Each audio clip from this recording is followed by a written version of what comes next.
Military vehicles are covered in all sorts of instrument dials and information placards. The insides of tanks and AFVs are full of labels and instructions, as well as different kinds of printed details.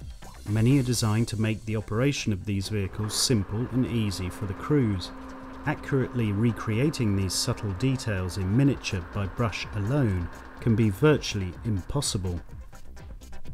However, Archer Fine Transfers of America manufacture a range of specially made products that can make this task really easy. They are world-renowned experts in the field of dry transfers and wet decals. Their catalogue boasts hundreds of really useful references, from stowage labels to specialist markings, and even magazines and pin-ups. There's all you could ever need to detail the interiors of your models. Some of the most useful items in this range are their instrument dials and placards. There's usually one to suit whatever model you're making. They're dry transfers and are easy to apply. The important thing is not to rub the transfers directly onto your kits. Instead, you use the wet medium paper, supplied inside some packs or available separately.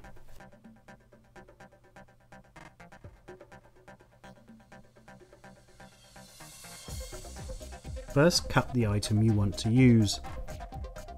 Then carefully lay it over the wet medium paper. Using an inexpensive burnishing tool like this wooden cuticle pusher, you gently rub the dry transfer.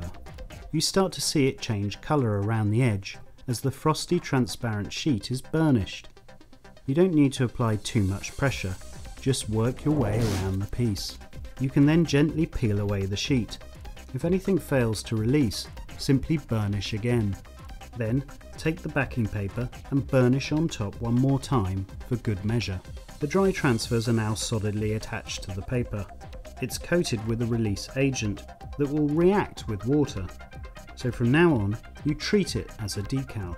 You can trim down the item you want to use, then either place it in water for about 30 seconds or simply wet the back and leave. After a minute or so, the item will release and can be easily applied to the vehicle's dashboard, just like any transfer or decal. And just like decals or transfers, you can adjust it and use setting solutions to soften the decals. Here we're using Microset and Microsol. Here's the finished dashboard. And here are some more samples of interior details and markings using more Archer products, applied in the same way. Why not add a touch of ultra realism to your models today using Archer dry transfers?